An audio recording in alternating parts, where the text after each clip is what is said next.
Ladies and gentlemen, it's your good buddy Monroe Mann. Good morning, good afternoon, good evening, wherever you may be.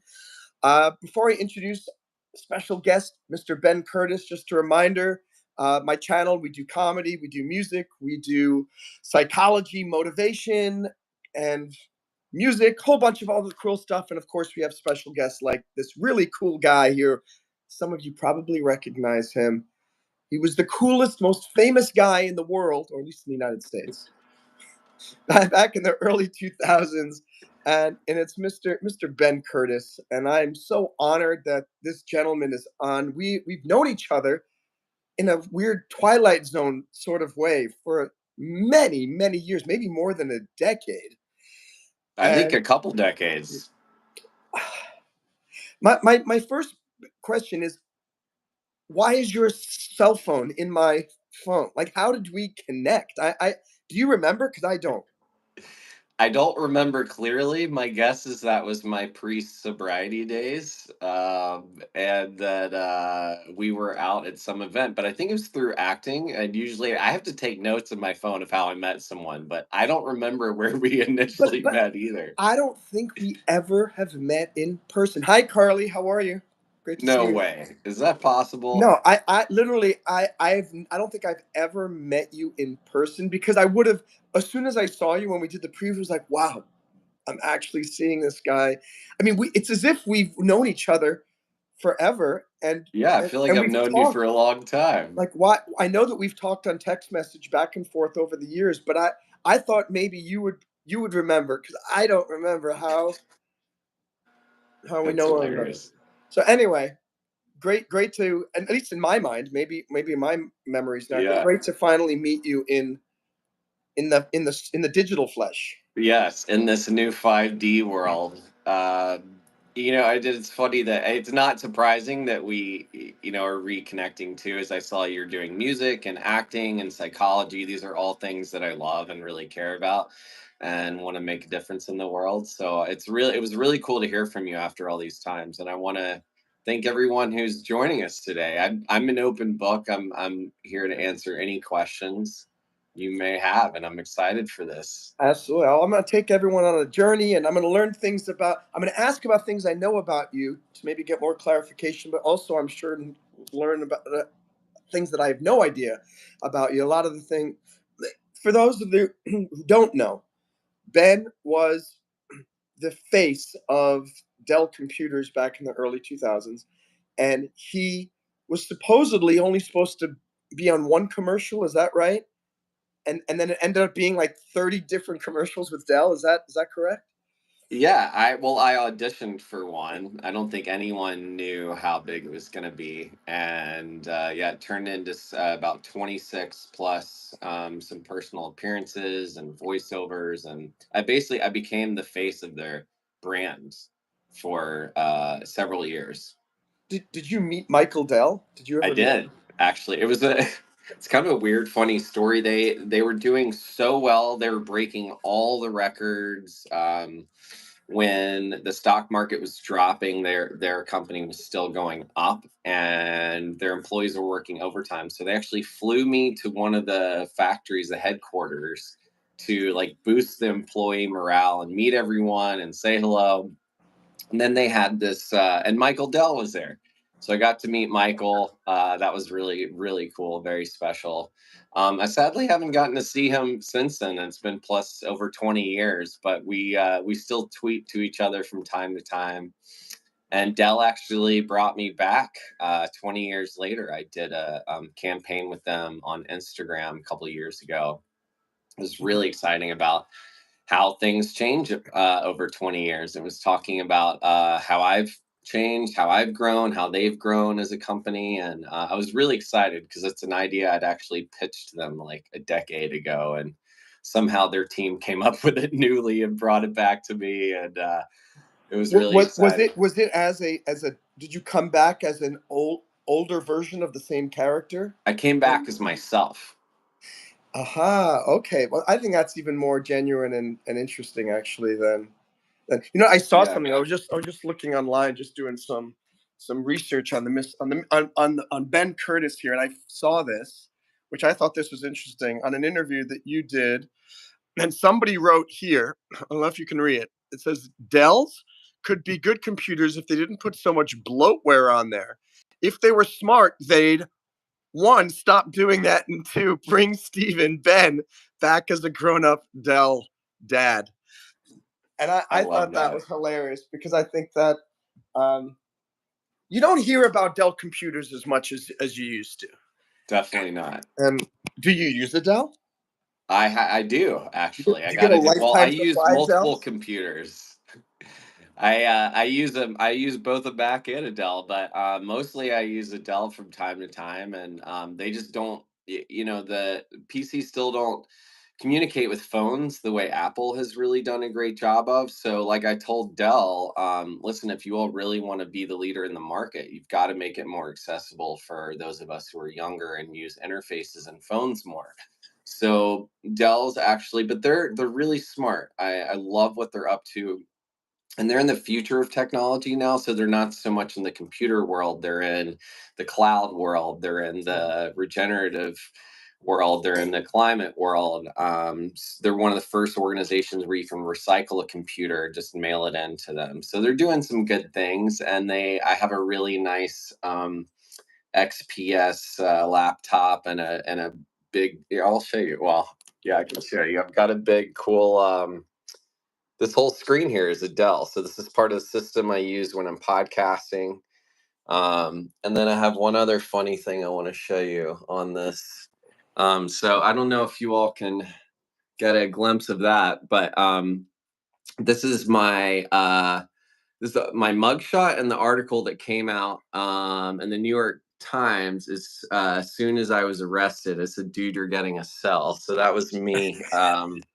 When I actually got arrested, I saved it. I turned it into a play. So I have a one-man show on YouTube called Dude, You're Going to Hell. And it's pretty intense, 20-minute story of my life told through theater, done at a one-man show at Dixon Place Theater. It's got magic and music and acting and psychology and clowning and all types of really fascinating stuff. And I Where used is it. that? That's on your YouTube channel? That's on YouTube. Yeah, it's called Dude, You're Going to Hell. Okay, I can't wait Or to watch wait, that. I have to look it up. Yeah, I think that's what I called it. I was back and forth because I wanted to call it Dude, You're Getting a Cell and talk about breaking out of the prisoner of ourselves. And that's really been my story since doing that. But a lot of cell phones are so prominent in culture today that when we hear cell, the first thing we think of is a cell phone, not a Mhm. jail cell. So in the 80s, if you had said, you're getting a cell, people would be like, "Oh, he's in jail," and now it's very different. Yeah, that's right. It doesn't. It's not. It's a little bit confusing now. It's more. Yeah, It was clever. It was more clever back in the early they're early like, two "He's thousands. getting a cell phone." Interesting. So for those of you who are just tuning in, or you are, this is Ben Curtis, who was one of the most famous guys in the United States back in the early 2000s. He's still one of the most famous guys in my mind because I'm always thinking of Thanks, Monroe. dude, it's Adele. You guys should watch. Go on YouTube and search for the Dell guy and Ben Curtis. You can Dell find some of those dude. original Dell dude, the Yeah. original commercials. Really, really funny. And he told this. I saw a story also on the internet about when during 9/11, when there were some, you were downtown and you were, everyone was covered trying to get out. You got on a bus getting up north and you had to get off, and you said, "Hey, can I get off here?" And the guy looked at you and was like, "I'm not gonna let you just get off here." And then suddenly goes, "Whoa, you're the Dell guy, aren't you?" Yeah, that's Can, actually a really powerful story and moment in my life. I turned around and be happy to share a little bit of it. I'd love to hear. So welcome for those of you who may have remembered me from the Dude, You're Getting a Dell campaign. So that was a national commercial, and it even went international in some places, European in the early 2000s. And it was the first, it was really the first commercial with a spokesperson that had made that kind of notoriety and impact. Up to then, we had the Wendy's "Where's the beef lady." Verizon was starting with the "Can you hear me now" guy. And that guy's name is Paul, and he's actually a dear friend of mine. And we met in New York City around that time. I was like, "You're the Verizon guys, like you're the Dell guy." We found out we had the same agent. We became friends. He did a documentary about commercial fame and the impact on acting careers. But I was like the only guy there without my mom, because it was for kids ages 13 to 17, the casting call, and I was 19. It was an overnight success.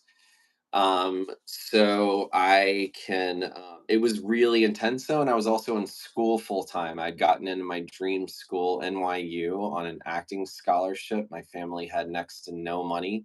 So we really sacrificed everything to put me there. And I worked my butt off. And I was sure that it was going to take years to get an agent. So I started pushing, hustling in the summers, just like, it's like out of an old movie like Ghostbusters or something now, because we're such a different digital age. But we only had black and white headshots back then, if you can imagine it, which was confusing because we had color, but everyone was only printing in black and white. It was like the cool thing for actors still. We hadn't switched to color for some reason. It was like, it was cheaper. I wasn't complaining, but it was kind of strange. That was like in the soap opera age, right? I wish I had one of my black and whites out here somewhere. They're really funny, but right. So I would take them into people's offices, and basically it became, I got hired so quickly, and the commercial happened so quickly, and it just, no one knew how big this was going to be. So I'm in school full time,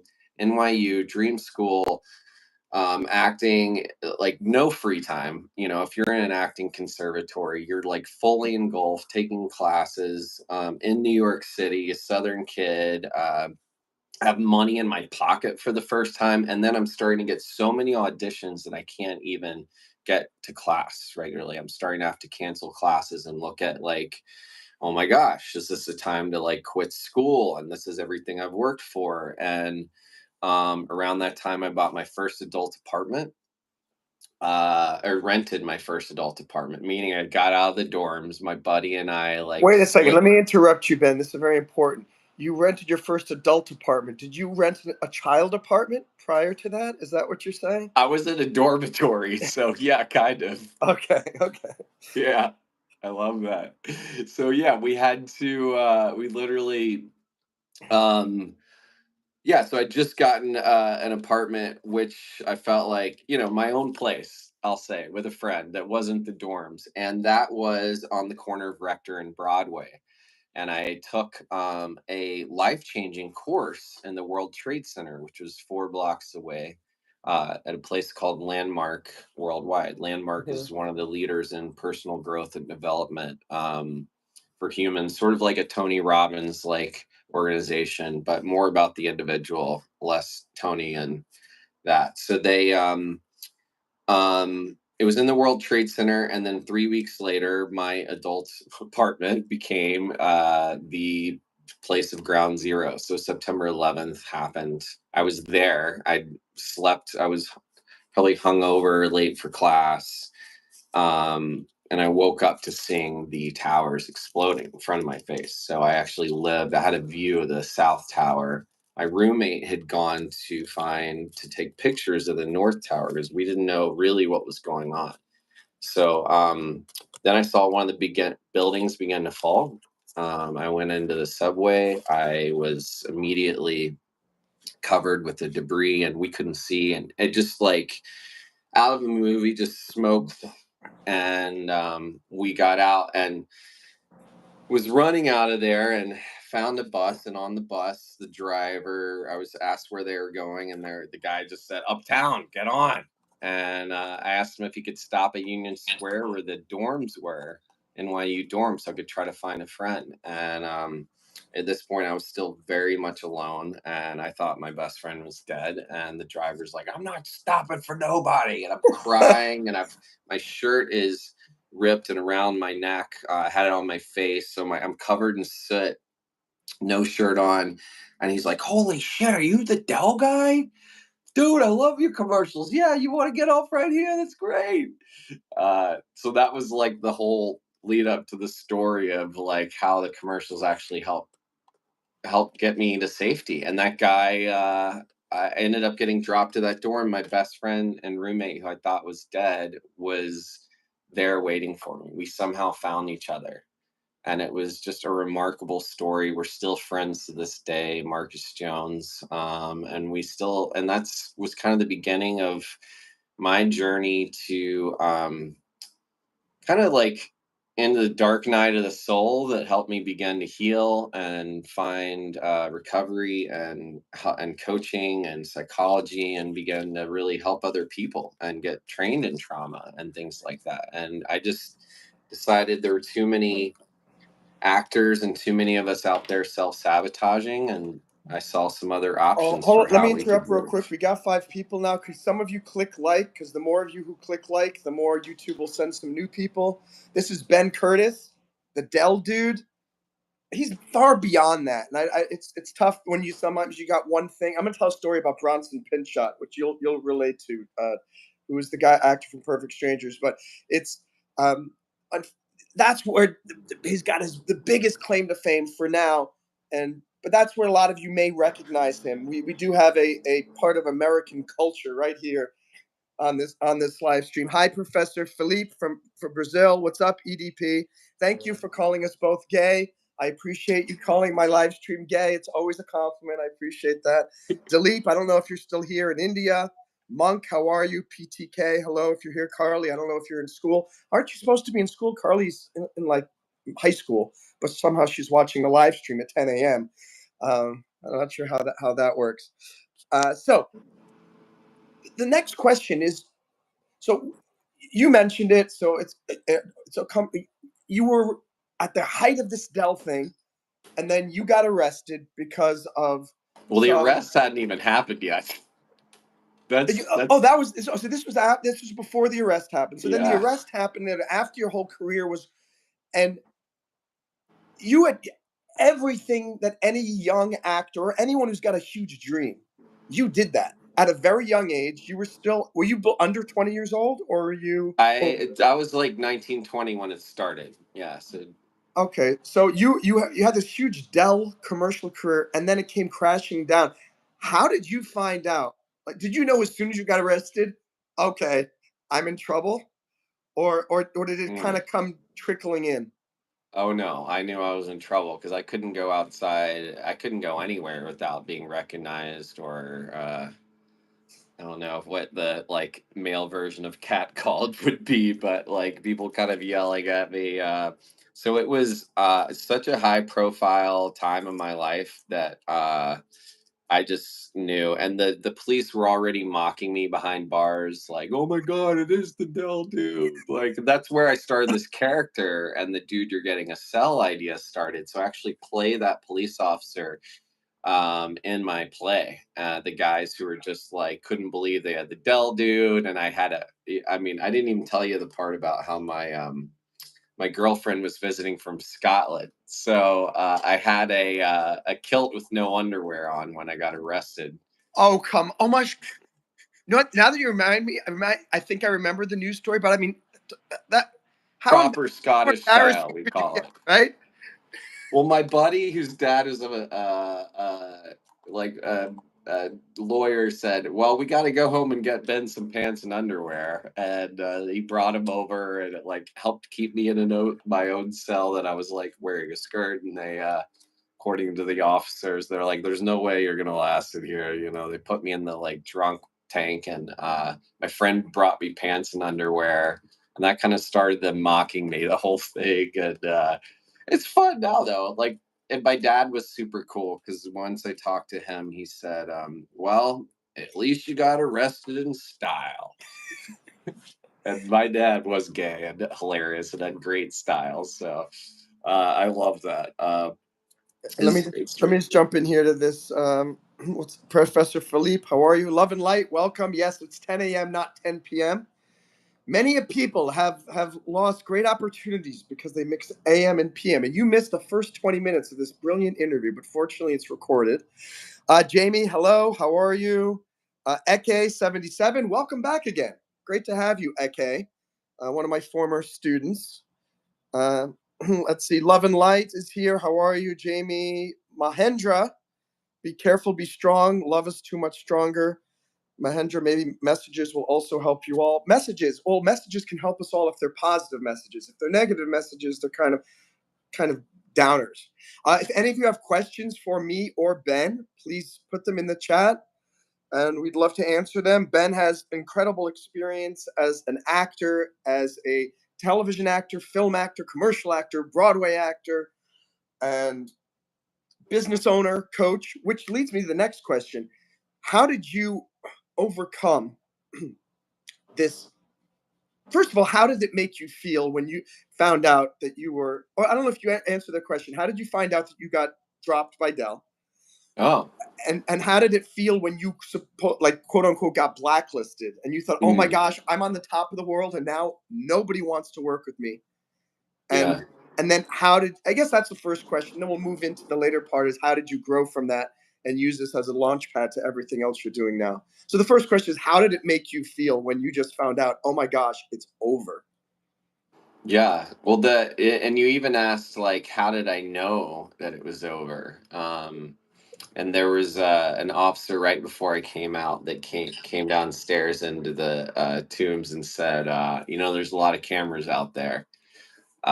Just wanted to warn you. And so I knew pretty much it was going to be in the press, that it was probably paparazzi and things. So that's how I knew. Also, my agency sent a lawyer to talk to me and said, they're not like, we're going to get you out of here. And I would have gotten out anyway, but it was nice to have someone there to support me. So they already knew about it. I think it was already on the news, and they had sent a lawyer before I could talk to anyone or even tell them I was there. So it was pretty, I was like, oh my God. And then it was terrifying and really demoralizing. And then when I came out, like everyone who sold cannabis, all the, marijuana dealers around New York City were like, dude, why didn't you tell us? We would have hooked you up. And I'm like, well, that doesn't help me now, But thanks for the referral, the information. And even the head of the delivery service called and wanted to make sure I was okay, because he knew they'd gotten popped and his guy was in prison now.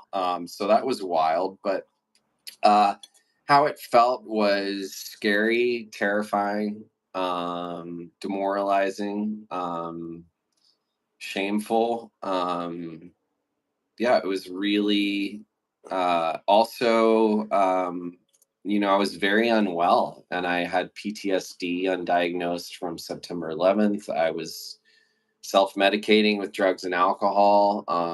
It just was like pouring fuel on the fire, and I didn't get better for quite some time. In fact, I became quite like blacklisted. However, I mean, from the commercial industry, but I also got hired shortly thereafter to do my first independent film as a lead role, called Spy the Movie, and it was with some Oh. guys from Sopranos and Goodfellas, and I think it's somewhere online. But Wait, I started. what was the time period from you got arrested and you're dropped from Dell to you getting this new opportunity to star in an independent film? Probably a year. Oh, okay. So it wasn't like 2 days later. You're happy It could again, have been 6 months. I honestly don't know. I don't have but it much wasn't. It wasn't memory. the next day. Like, oh, Wasn't the okay. next day, but it was. People started hearing about it. Even somebody said, like, oh yeah, my kid got busted for pot at school. Like, I don't care. Come be the spokesperson of our commercial. So there was that, but nothing else. Like, no casting director would call. These were all independent people reaching out to me. But then I really didn't Evil, get Evil called for a House said. long Someone in time. the chat just said you can always restart. Hmm.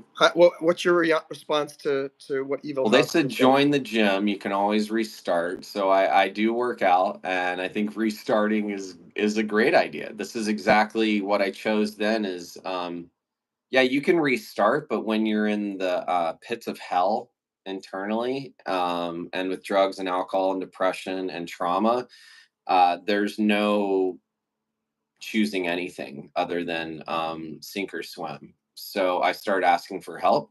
and I got a therapist. I got arrested a couple more times at a DUI. And then I finally got into recovery. And I've been sober from alcohol for 12 years now. So that was a really important restart for me, and starting to program my nervous system differently, how I treated my body, and getting in health and fitness. And that really started a whole trajectory of taking care of myself. And the podcast I've done, Dude, You're Getting Well, was the sort of twist, because that was in People magazine actually wrote a feature on me, called me the Well Dude, and said, Dude, you're getting well. And it was talking about how I'd started this yoga company, fitness company with my wife. And I realized through that whole process, I actually started to get hired as an actor again. And it was because I believe I was really taking care of myself again and following my dreams, and putting the oxygen mask on myself first. And I wasn't coming from like burnout or um, shame or fear or scarcity as much. And I also had to like build new systems and communities around me that were much more supportive and healthy. And so it was like a whole period of just grieving my entire life as I knew it up till that point. Like even my acting career shifted. I never had that like commercial fame ever again, but I started just getting my way back into things. I started playing music again. And out of playing music, I met my wife. And we still play music today. Now we have an award winning band together, with a new album coming out called Dirty May. And we've been Mm. touring for 10 years. We just had a new single drop this past Friday called Havana, the cover of Camila Cabello. We Really? do like sassy, funky, folky music together. And That's all part of our journey too. And I found men's groups in recovery as well. And I realized I had really been missing like a powerful group of healthy men around me who had really healthy relationships and healthy boundaries. And I just didn't have much community like that. And I think we've lost a lot of community as a culture. We have it like online, but we used to sit in circles with each other. I mean, we used to support each other, multi-generational, and women would sit with women and men would sit with men, and then we'd sit together and we'd listen and hold space. And so I think we're really missing some of that sacred ritual and care in our society today. And that's really what had me also start the Dude Nation and start an organization based on dude, is kind of reclaiming that word that was once a source of shame for me and using it. I was in a coaching program. This guy was like, you've been talking about starting a men's group for 3 years. I'm not going to let you graduate till you do it, and it's time to do it now.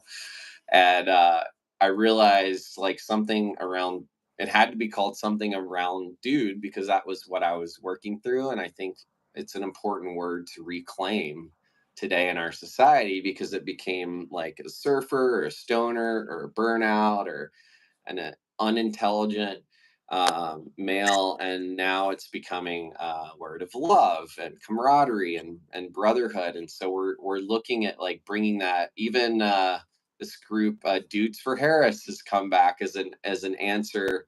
We're not politically associated, but some groups have risen as an answer to what do men do in society that feel marginalized today, and we don't feel like we have support or a place to go. So there's been organizations that have started to help support community and men in all walks of life. And the Dude Nation is really one of those. We do for men ages 16 to What's end of what's the life. website for Dude Nation? Is there a website for Dude Nation? Yeah, it's thedudenation.com. TheDudeNation.com. By the way, quick interlude, please click like. That'll help get more people in here. Give some support for me and Ben. Please subscribe to the channel. I've obviously got other awesome guests, other cool comedy music stuff. I'm sure Ben will come back here at some point in the future. And the I want to go over some links to Ben's websites. Two of his websites are in the link, the description of this video. So once this go, you can look at that description and find more about Ben. And I want to go into some of these comments here from you guys because you guys have some great comments here. Some Hello, powerful Mahendra from comments. Kathmandu. Great to have you here. Thank you for your support. Evil House says, yeah, anyone who overcomes an addiction has my utmost respect, says Eke in Switzerland. Which is wonderful. Evil House says yes. Monk says Eke, only my parents and anyone who overcomes an addiction has my respect.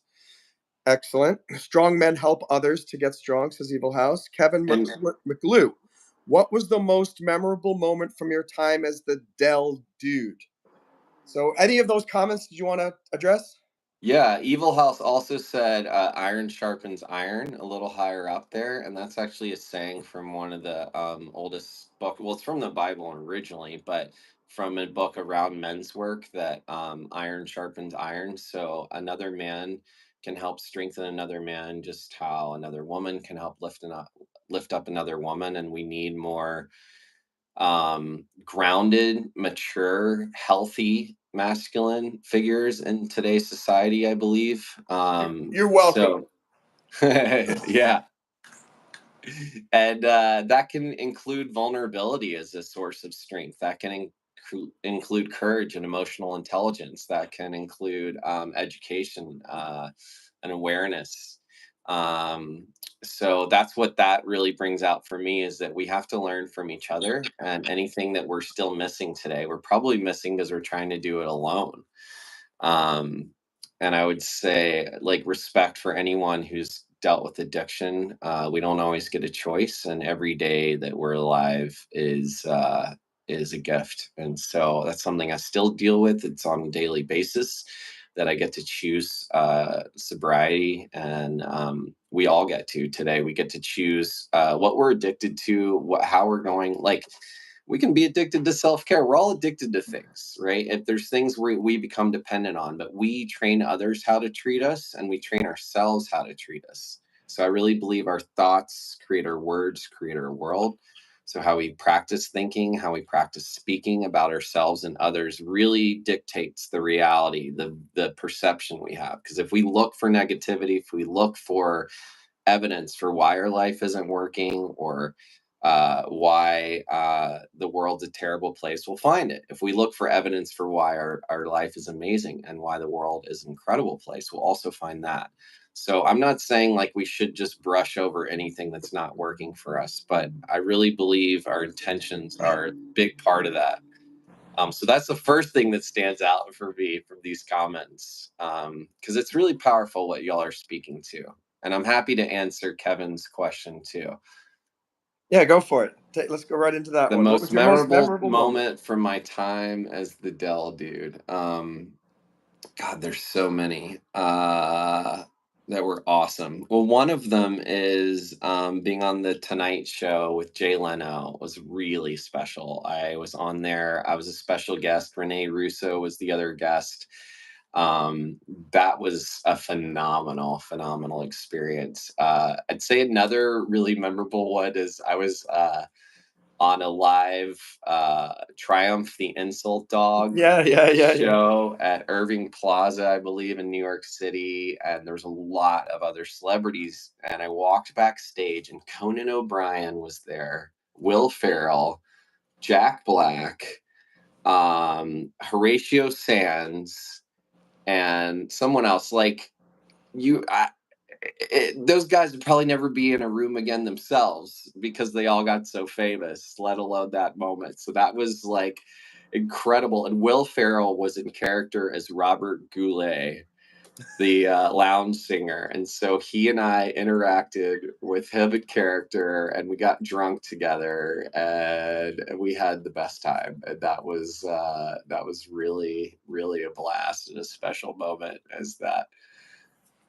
And Wow, I'd say that's a big one. probably, yeah, yeah. And today, one of the most special moments is when Dell invited me back 3 years ago to talk about how much things can change with time.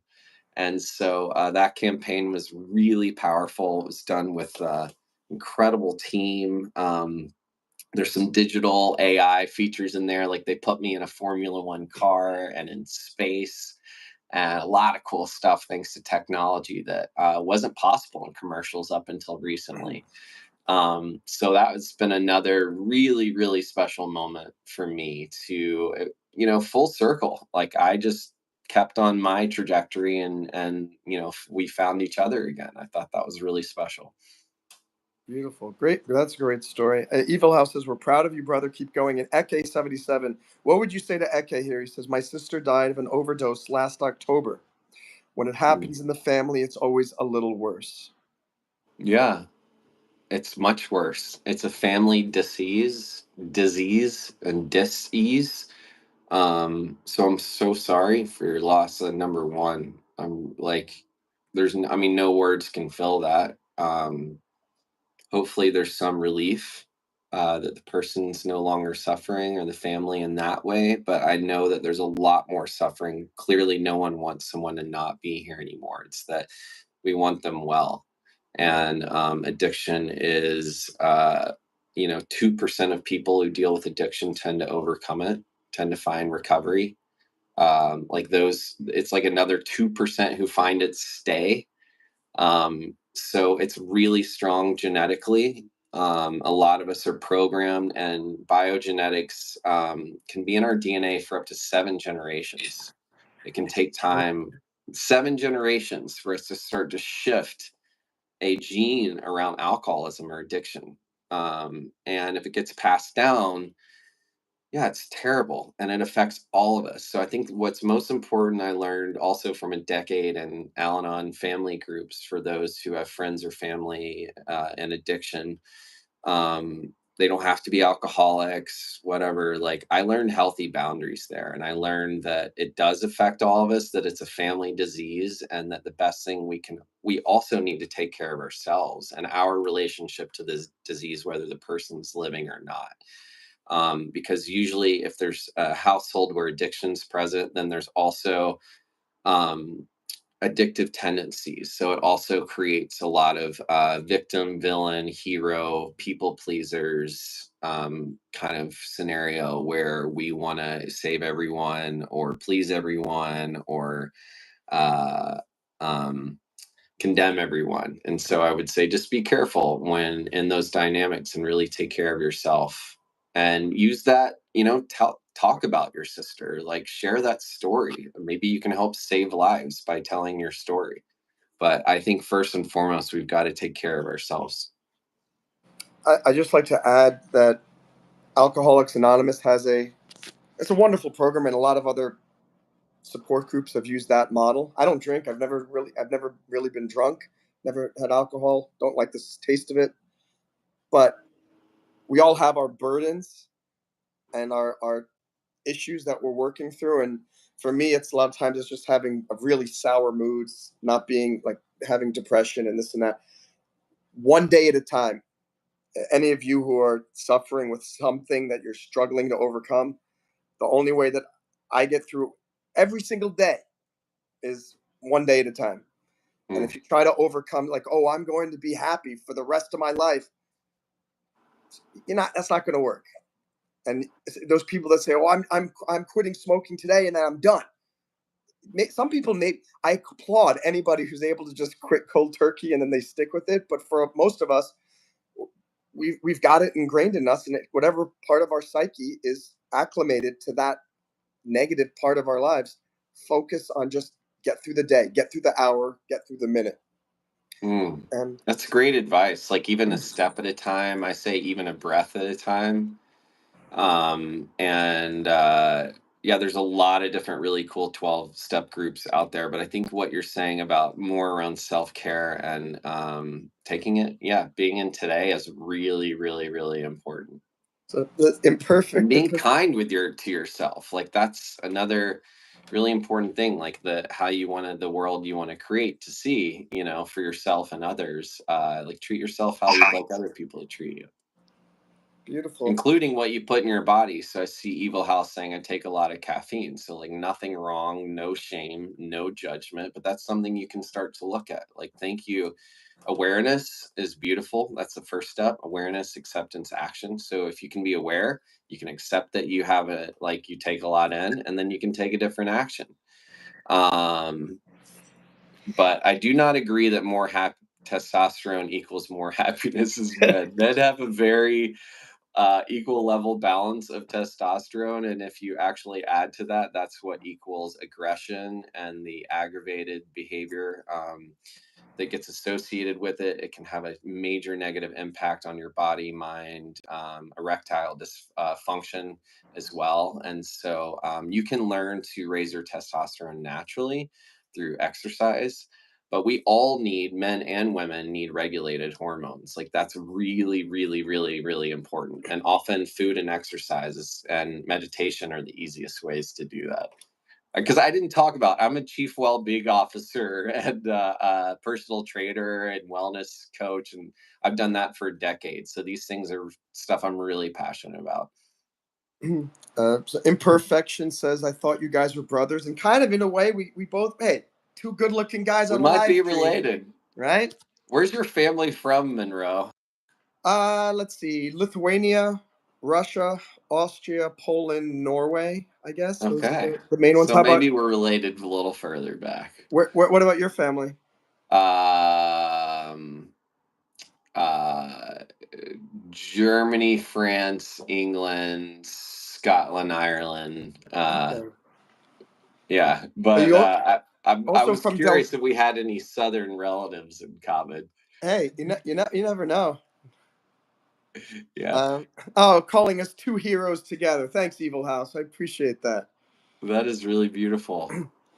And let's see. Hi, Carly. Got to watch the replay. I know that you got this. Is Carly here? Wait, is Carly Imperfection Perfected? Who is Imperfection Perfected? Because that name, I don't recognize that name, and it's a member. It's I don't know. beautiful. I'm a little bit confused here. Who's there? What's up? Good morning, Free Alien. Thank you guys for clicking like.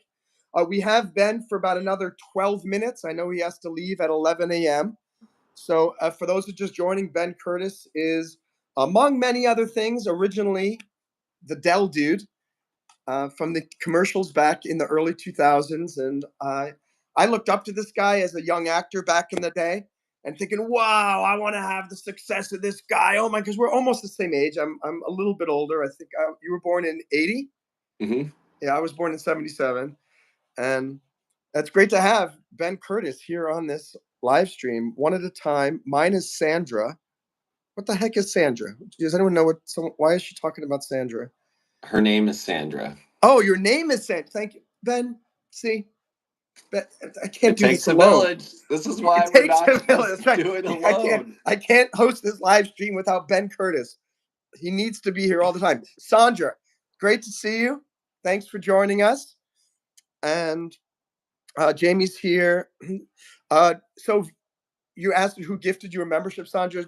V amazingly gifted 70 memberships last week, Wow. and Big Kev gifted 5 memberships, and so that got randomly assigned to people who are supporters of the channel. So, welcome to the membership side for a month, and hope that you like it enough that you continue supporting the channel and being a part of the live stream stuff on the back end. Evil House says perfection leads to depression. I completely agree, and Ben is shaking his hand as well. Well, there's a quote that I've always lived by: "Is good now is better than perfect never." And Mm. that's something that's allowed me to push forward even when I don't think I'm good enough, when I don't feel ready, where I haven't finished. When people go, oh, I want to wait till I graduate school before I start a business. No, just start the business now and use your schooling to help you build the business while you're in school, type of stuff. What do you Yeah. think about perfection leading depression? I think that's spot on. If we chase perfection, it can often, when we turn our phones on, the first thing we see is we judge ourselves based on what's there.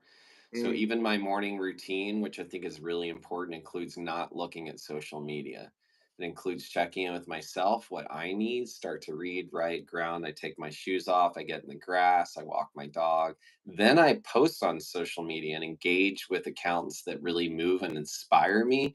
I unfollow any that don't. I comment with everyone who's reached out in the morning, and then I start my day. But I want to say something here too, because you were talking about like, how to overcome challenges. And there's another question that Kev asked about acting that I'm going to answer. But overcoming challenges, one thing I want to say is don't do it alone. If there's anything that men and adults have been taught wrongly in our society, I believe this is really does not work. It's old, like the nuclear insular family with a wife, kids, two kids, two cars, a garage. Like that is a broken system. We need our village. It does take a village. You're not supposed to start businesses alone. Like anything I don't do anything alone anymore. I use partnership everywhere in my life because whether you know it or not, we're in relationship with everyone and everything always, including ourselves. And so everywhere where my businesses were making, everywhere where something wasn't making, I invited partnership in. I started getting coaches, mentors, therapists, focus groups, masterminds. I surrounded myself with people that lit me up, that raised the bar for me. So, what I really want to talk to, Kevin said, what advice do you have to any aspiring actors who are trying to break in the industry today? Kevin, first of all, how you're talking about yourself, I think already is going to be an issue. You're not an aspiring actor, you are an actor. If you're an artist, it's time to declare it now. Start talking about yourself. I'll ask people, oh, are you a musician? No, but I play guitar off and on. I'm like, oh, so you're a musician. Yeah, but that's all made up. I could argue with every single person here. I ask people, "Are you creative?" I've had architects say like, "No," and I'm like, "Oh my god, the amount of design you put into your job is so creative." So, what I do today is I coach creatives and I support them in having their dreams fulfilled. So what that looks like is I talk to anyone like Kevin. I offer you a free coaching call to see where you are, what you're dealing with. We look at the challenges and we create a game plan for you. And you decide if you want me in your corner to hold you accountable for that. And we customize it as we go over the course of 12 weeks. So in 3 months, I leave you more supported with more tools implemented and performing on your own so that you're not dependent upon, but you're starting to use your village. Then you have a relationship with a coach the rest of your life. So those are the kind of things. If you're an inspiring actor, get in an acting class, get support, get in front of casting directors as much as possible. If you have to pay to do it, so be it. Get in front of people, show them who you are, be yourself, and get curious about who you are. The more you learn about yourself, the better actor you'll be. I spent a lot of years trying to fit in all the other molds, but the more I built my self confidence and my self esteem, the more the roles came to me. So less chasing and more care. That's the thing I'd really put in. That's beautiful advice, and Kev, I'll give my 2 cents on that as well. Be confident enough to cast yourself. And for when I was younger, I wanted the validation of somebody else telling me that I'm a good actor, or hey, you should be a host, or hey, I want to hire you to do this. And it didn't take me a long time, but when that clicked, I said, you know what, Monroe? I actually was in the when I was in the movie Swim Fan. Like that quick story is I was in the movie Swim Fan. It was probably the biggest movie I'd ever been in terms of 20th Century Fox and all that stuff. I had no lines, but I got a credit in the film. But the whole time, the director John Paulson, I was there on set for like 3 weeks for this tiny role, and he kept saying, "Dude, I'm gonna make you a star. I'm gonna give you a speaking role, blah blah." And he just kept building my ego. I'm thinking, "Oh my gosh!" So I put so much effort into kind of cajoling the director and the producer, kind of, when do I get my line? When do I get my line? And the line never came. And at the end, I started to realize if I had put as much effort into just writing my own script and just raising money as I did, trying to convince these people that I was worthy of their applaud, Mm. I would have done better. And I ended up doing that with that movie "You Can't Kill Stephen King," and it still makes money every year. And Congratulations. yeah, thanks, That man. like I for those who don't know, I think this is worth highlighting. So you were just talking about. I'm gonna turn the host seat around for a second. You were just talking about like not being like being in this big film and being promised lines over and over and not doing it. And you just said you took that energy and had you put it into a film, and then you did, and now you're making money from that film. So you cast yourself and you're getting paid. Absolutely. And That's beautiful. it's Great job. oh, thanks, Ben. I appreciate it. And coming from you, I appreciate that a lot. That's huge. Well, I mean, to get the courage and gusto and the, wherewithal just to put it together a movie takes something. It takes a village, right? To ask people to invest in you, that takes something. But if you don't ask, people won't give it to you, right? So the best thing we can do, Amanda Palmer wrote this book, The Art of Asking, like ask people to Mm. support you, and then they can. Even me asking you, I went through my phone actually. I was thinking, who else could I bring? I was thinking I need some more guests. And I just went through and said, let me just look through and see if there's and I said, oh, Ben Curtis. And I said, you know what? I haven't talked to Ben in a couple of years. Does he even remember me? And then blah, blah. And you know what? Just do it. Just ask. And lo And and I was behold, you wrote back thrilled and to go, hear from you. I Monroe, of was course I like, remember you. How you Monroe, doing? What's where going have you on, been man? all my life? Like, what a gift. And what was that like for you to reach out to me? Was there any like hesitation or fear or There's like, always fear. There's always hesitation. And that's what I was going to tell you about the Bronson Pinchot thing, because I need your advice on that. Do you know who Bronson Pinchot is? I know of the Perfect Strangers Yeah, actor, right? he's the guy And from Perfect many Strangers. people here may not even be old enough to know what Perfect Strangers is. So maybe a little context would be helpful. I don't know. Yeah. Wait, what was the first thing? Why did I, before I was talking about Perfect Okay, so Strangers, you were what talking was, about your movie and going and doing the thing, and you said if no, you but, put the amount of energy into doing it, and you did the Stephen King movie, oh, you said, how was it getting in touch with you? and then So, how was it yeah. getting in touch with me? Because So I was curious, like you're overcoming things and you're making it happen by reaching out to people, by asking. I applaud myself that I always end up finding the courage to do what scares me, but at the same time, it's like you always have that. We remember rejection more than we remember success, unfortunately, and it's a weird thing. You could succeed 10 times. Uh, I guess you succeed 10 times, but get rejected badly once. That one bad rejection will negate all of those 10 successes.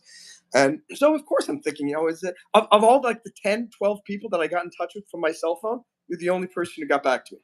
Wow. You're the only person who got back and said, A, the only one who got back to me, and B, the only person who got back and said, yeah, I'll actually be on the. So uh, it's hard because you get the rejections, this and that. But again, what's the worst that what's the worst that Ben could have said is no or just not. But you know what's funny? You said earlier, and if you guys heard that, he said every morning I wake up and I respond to all the people who got in touch with me for that day, and then I go on with my day. And he's clearly a man of his word because I got in touch with him via text, and Mm. less than 24 hours later, hey Monroe, how's it going? Yeah, of course, that sounds awesome. I'd love to be a part of it. And the Bronson Pinchot story. So it was probably right around the time.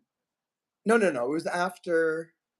No, no, yeah. It was around the time that you were probably doing the Dell thing because I just written my book, The Theatrical Juggernaut, and I was always at Drama Bookshop. This was back in its old location on 11th, no, 8th Avenue, I think, and like Uh-huh. 46 up In the there. 40s. Yep. Yeah, up in the Between 40s. 8th and ninth. Yeah, you go. And I no, before. This is when it was actually on 8th Avenue, I think. Oh, It on used 8th Avenue. Yeah, it was Okay. on 8th Avenue. Then it moved like 15 years Around ago, the or corner. yeah, it's like the between the 8th and ninth. Anyway, the I was outside one day and whatever, outside Drama Bookshop, and I saw Bronson Pinchot, and I learned a valuable lesson what not to say to somebody that day as a result. And I went up to him. I love him. I'm watching Perfect Strangers right now. I keep buying you can buy you can't get it anywhere except on Amazon Prime, and you have to buy it. The seasons. I'm season 3 now, and it reminded me of how much talent that guy has, and what a funny Incredible. guy, what an amazing actor. And anyway, I went up to him and said, "Oh my gosh, Bronson Pinchot, I'm so excited to see you." And this was after Perfect Strangers. And I said to him, as soon as I said it and I saw the look on his face, I said, dude, you shouldn't have said that. That was not. And I said, oh my gosh. I said, I can't even say it out loud because it hurts me. So I go, "Are you still acting?" And I thought, I mean, no actor wants to hear that because they want to hear that the people know his work. And of course, he had continued acting all this time. Blah, blah. And I never, I want to apologize to him. Well, it was an And, innocent remark. You didn't know at the time, right? But you're but I still just beating feel, yourself up for this. I just felt like here was my one chance to say wonderful things to one of my Mm. huge heroes in acting. And I said, "Are you still acting?" And I saw his face go like, ugh. I wanted to get in touch with him because I think I don't know. I've been asking Avril Lavigne. I keep asking Avril Lavigne to be a guest on here. Haven't got her yet. But you think he could ever forgive me for saying something like that? He probably doesn't even remember. My question would be, Monroe, can you forgive yourself? Oh, that is my Achilles heel. I think that's the number one thing. All my friends say, "Dude." I keep saying "dude" right now, and I think is it just like That's great. Freudian It's appropriate. because we got the Dell dude It's here. appropriate. I'm usually wearing a dude across my chest with some shirt, so it's all good. I think that's my big. If there's one thing that causes me more destruction and inner turmoil and keeps me from reaching a greater potential, it's that I am constantly living in the past and beating myself up over things that happened years, or in this case with Bronson Pinchot 10 years ago. You're telling me that he's probably doesn't even remember it, and here I am I thinking mean, if about. you painted it that clearly in front of the bookstore, he might now, but like, yeah, I'm Oh, sure he you're doesn't that remember. guy. But my yeah, the first thing that came up was, wow, I wonder if Monroe, could have, how old were you at the time? It was around 2001, 2002, so maybe 21, 22. Yeah. I So mean, that sounds like an I ignorant. That sounds like, I mean, no offense to anyone yeah, 21 or 22, but that sounds like something you might say when you're that age, because yeah. you're feeling really confident. You're kind of starting to speak your mind. You're in the Mm, streets. You're excited. Your adrenaline takes over. So, of course, you weren't expecting to meet him with a prepared question. So, I would just really encourage you to work on okay. forgiving yourself for that. That actor probably doesn't remember, and that how If someone cool says that to you you, met if him. someone comes up to you today on the street and says, "Oh my People gosh, have you're," asked me all the time if I'm still acting. and you don't take offense at it. No. Okay. Yeah, I say, well, because it's not the only thing I do, but B, like, yeah, I'm always performing. So, I don't know. I got that they're interested and excited. That's what Mhm, I take from that. And if we get offended by everyone's comments, God, that'd be a pretty miserable living. We've mhm, got to, I think we don't have to take that personally. If he internalized it, that's his problem. But you just asked him a question. You were generally curious. Are you still acting? And I think yeah. that's And legitimate maybe question. I misinterpreted. Maybe I saw his face, and maybe I just thought that he was offended, and maybe it just took him off guard, and he wasn't offended. That's another Yeah, and even if possibility. he was offended, like, so what, man? There's Mm, like, that's his problem. Like, you got to meet someone and you were genuinely excited and curious. So I would say, like, I would work on forgiving that 20-year-old man and invite him on this show. Maybe that'd be a yeah.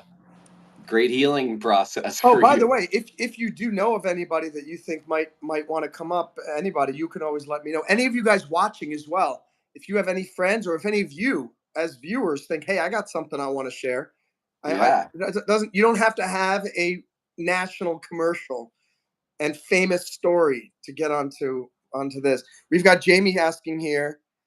I hope the first part of this explains how he ended up being arrested in a kilt. It does.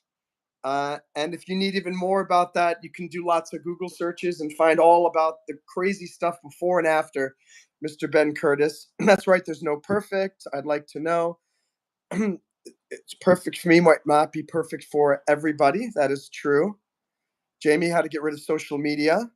Evil House, if you follow society, you are hero. If you follow the path of God, you are villain. That's the way it is in society. Unfortunately, you got to blaze your own path. And Evil House wants to sell my lyrics. And then the next comment from Evil House was, "I have to eat. I will be I will be back. I will be back." Um, Eating is good. and Evil House is back. Great. My If life you is want to living. sell your lyrics, just real quick, start putting them out there to the world, sharing them with people. Ask people if they believe in you to introduce you. Start a Patreon page. Like, start putting it out there and asking for money. You can sell your lyrics just by starting a Patreon page and gifting lyrics to people if they subscribe, free or paid. So there's all kinds of ways you can get your music out in the world today and sold. You can go create your own, like Monroe did. And by the way, again, what am I doing here with the YouTube lives? It's the same thing. I got very close to being a host of a big television show in um, Colorado, in Denver, and then it never happened. And but guess what? I'm doing this now, and it's a smaller audience, but I'm doing it. And I realized, wow, I'm getting an audience here. I don't need to be on a national television show or this or that. Look at Joe Rogan. He started as just nothing, and now he's a huge podcaster. Tucker Carlson now apparently is the number one podcaster, even overtaking Joe Rogan. So any of you guys, just have the guts and the confidence to blaze your own trail. And I always say, cast yourself. Yeah. And it's hard, it's difficult, and you have to have like twice as much confidence in yourself because you're not getting someone else telling you you're good. Especially if you do YouTube live, because sometimes you come on here and people say, "Hey, you suck, dude.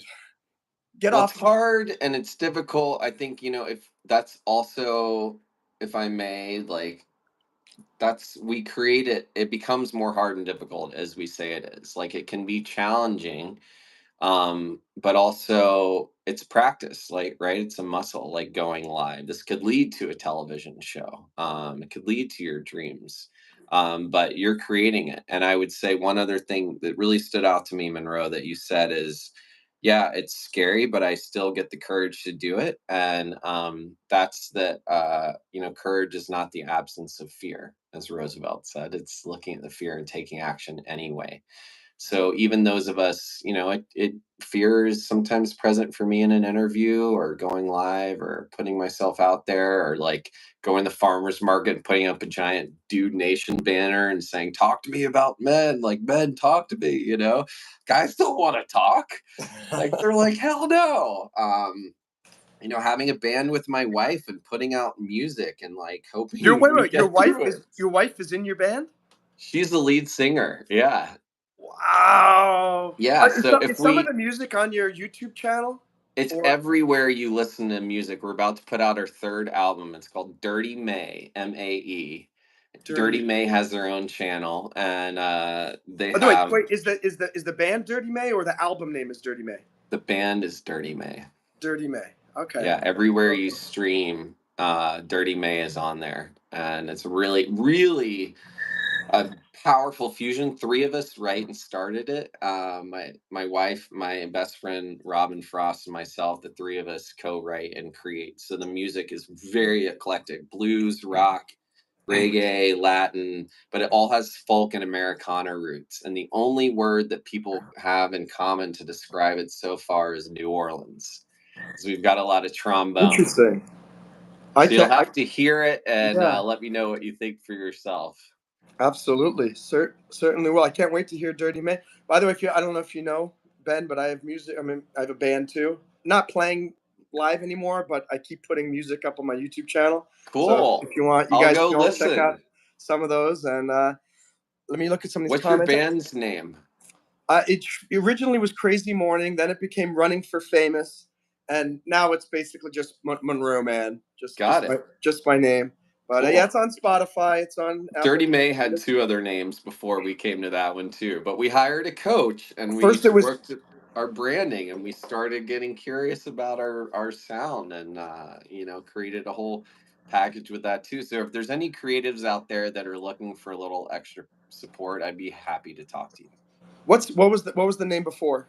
Clean May? First it was First, it was full moon party. Okay. And we sort of had this kind of spooky feel to our music, and we liked that. We used to invite all kinds of artists to perform with us, and but the full moon parties in Thailand, which are these huge, massive, like frat parties under the full moon with DJs, uh, are much higher in the algorithms. So then we became Fire and the Frost because my wife's last name is Fireman, Robin's last name is Frost, and Hmm. Curtis just didn't really fit in there. But then we felt like we sound like an Icelandic pop band. And we hired a coach, and he was like, fireandthefrost.com is too long. Change it. No pass. Go change your name, get curious about branding. Here's a template. And we came back, and Dirty May arose. And that's been our name for the last decade. And we have our third album coming out right now. Very cool. Oh my gosh, Evil House! Sometimes I do these improvisational raps on here. People just give me ideas, and I do that. Now I just realized we could do rap battles between two different people on here. Oh, that'd Okay. be really fun. So Evil House, that might be something. I don't want to put Ben on the spot here, but if he's interested in doing a rap battle with me, maybe we can I set could that up do a for in the 30 future. second rap battle. You want to do it right now? Sure, 60 All, seconds. Let's do all right. 60 By the seconds. way, it's beyond the deadline. You I good know. for a That's few more why minutes? I've got 60 seconds. All right. So, Evil House, give us a topic, or maybe we could just. Yeah, Well, he said life is a real movie without a camera. He could use all right. So that. that's good. All right. So let's try this go. Life is a real movie without any camera. There's one woman I love. Her name's Candace Cameron. I got Ben Curtis. He's here on the line. And I know all you guys think we both look fine. All right, your turn. My name is Ben. This is my man Monroe. We're out to here, and if you don't know, we're about to tell you, son, because you ain't got a gun. The biggest power and tool you have is your heart, and if you don't let it explode, it'll sound like a fart. So let it rip everywhere you go, because if you don't know, Monroe's gonna let you know. I love it. I love it. Beautiful. Hey, Evil House, you got us to do it. Very nice. That was the. If he goes, if you do rap, I will make you tap. Really? Wait, Evil House. I We hope you just, clicked like already. You've been here for about 30 minutes. If you didn't double tap the screen already to give us a yeah. like, now's the time to do that. Well, I Uh, gotta go. Ben, what are your final words of inspiration for everybody before you head out? You matter. You are unique like a snowflake. There's no one else in the world that has the voice, charisma, dream, courage, or gift that you have on your heart today. So your job is to get curious about what that gift is and to let the world see it. And if you need Beautiful. someone in your corner to help lift you up to do that, reach out to me. Ladies and gentlemen, this is Mr. Ben Curtis, either here or here, depends on which orientation this thing is. My name is Monroe Mann. Thank you for liking. Please subscribe. Check out the other videos. Please subscribe to Ben's channel as well. He's got a YouTube channel. Check out his band, Dirty Mary. Do a Google May, search for Dirty Ben May, Curtis. Dirty Dirty May, May. Dirty MAE. May. Well, the R was, I added the extra R for like radical. It was like Yeah, so rad. Ladies and gentlemen, thank you so much. Hope you'll check us out again. And Ben, thank you so much. thank you. It's Bye, been a guys. pleasure. Bye, Monroe. Later.